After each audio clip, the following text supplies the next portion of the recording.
Many BYU supporters believe that Jake Retzlaff is done, no matter what. This is Locked On Big 12.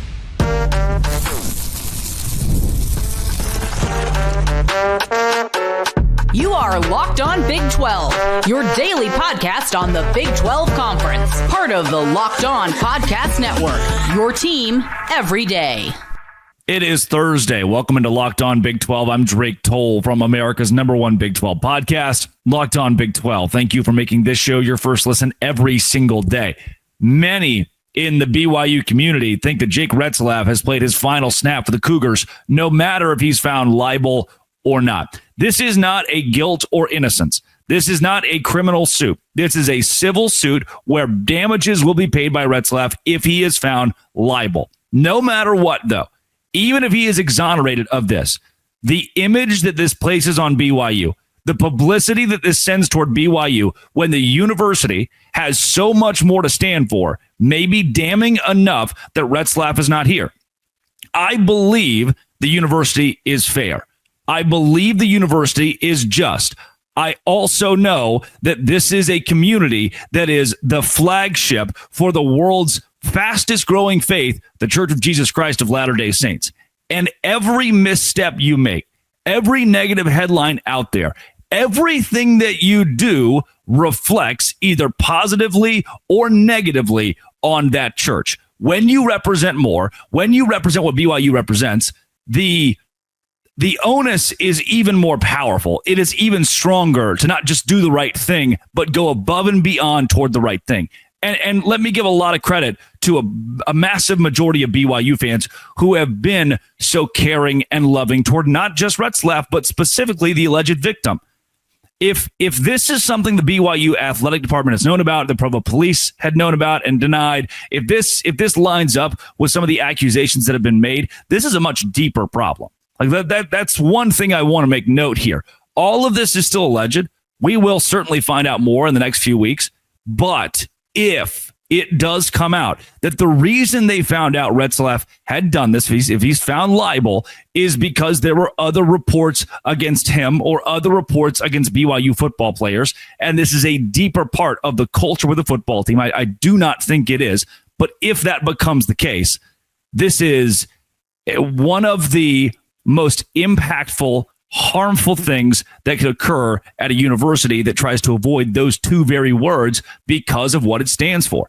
And that's not a bad thing. There are BYU fans. I posed the question. It was posed actually on Cougar Board whether or not he'd play next year. A large majority of fans said outright no. Even if it is found that he did not have non-consensual sex, if it's found he had consensual sex outside of marriage and it led to this large of a mar, of a black spot on the university, it's hard for me to consider BYU letting him play next season. Royal Coug says if allegations are true, he's done. If consensual, he's done. Can't imagine a scenario where he could come back. Very sad. Only if it's true. Another, this one from Joy in Becoming. I doubt it is true. I'll wait for the facts to come out. Some BYU fans are split. If there was sex involved at all, the honor code is going to tie BYU's hands. Many saying it is most likely that he is done. And again, if Retzlaff is completely honest in this, and I hope that he is, not for the sake of us as football fans, not for the sake of the football community, but for the sake of the alleged victim, if he is honest and the sake of himself, if he is honest about this, it could still get him kicked off of the BYU football team because of the honor code and how deep that goes. This starts in the context of Locked On Big 12 and what I do. I host a show that talks about sports. This starts with BYU and how they handle the situation from here.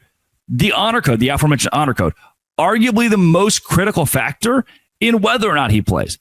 As an institution owned and operated by the Church of Jesus Christ of Latter-day Saints, this goes above Kalani Sitake. This goes above your athletic director, even. This goes to a church that has such a large hand in a BYU, and they certainly would not let him play if he is found liable. The code permits premarital and extramarital sexual relations. The allegations in the lawsuit include claims of sexual assault, and they directly conflict with the honor code.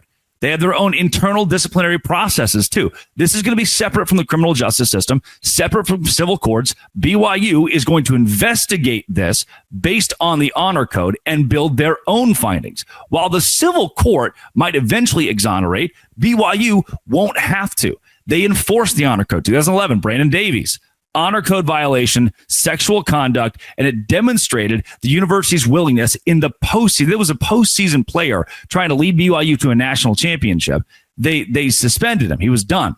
And it demonstrates that BYU is serious about this, even when it means you're forfeiting wins or you're forfeiting your athletic success. They don't care, and they shouldn't. That's a pretty good thing to not care about. I think the nature of the allegations, too, the details in the alleged lawsuit, including the claims of unwanted sexual contact in the encounter, are extremely serious.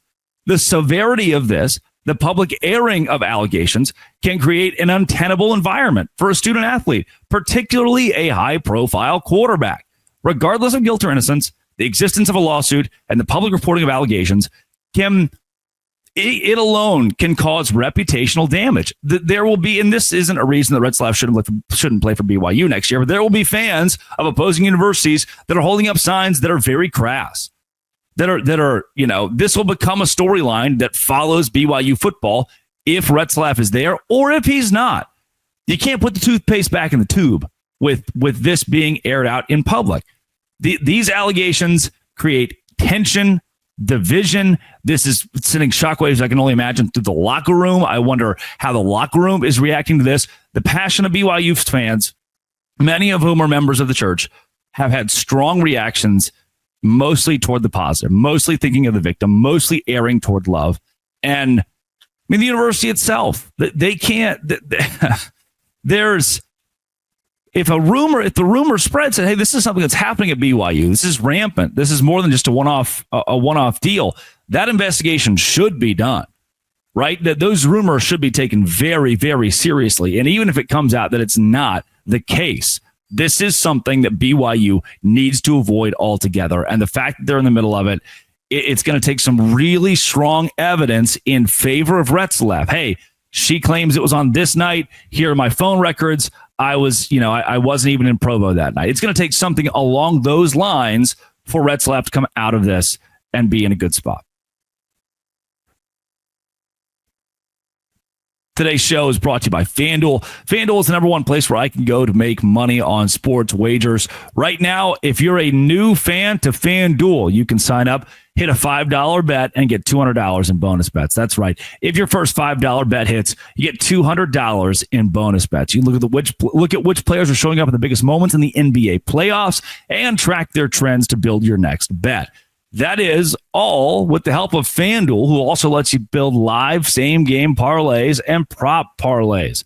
Those make me a whole lot of money. New to FanDuel right now, FanDuel.com. Place that $5 bet. If it wins, you get $200 in bonus bets. Make every moment more with FanDuel, official sports betting partner of the NBA. Bad situation all around. Bad situation for the alleged victim, for Jake Retzlaff, for the university, for his family, for her family, for everyone involved in this. It is a bad situation. I'll keep following it closely, and my prayers are with everyone involved. I think that's the number one thing. If you're a BYU fan or a Big 12 fan or someone of faith, your prayers be involved with everybody. Your prayers be involved with everyone who's part of this. So this has been, it always will be, Locked On. Thanks for making it your first lesson every single day. Dose Grande.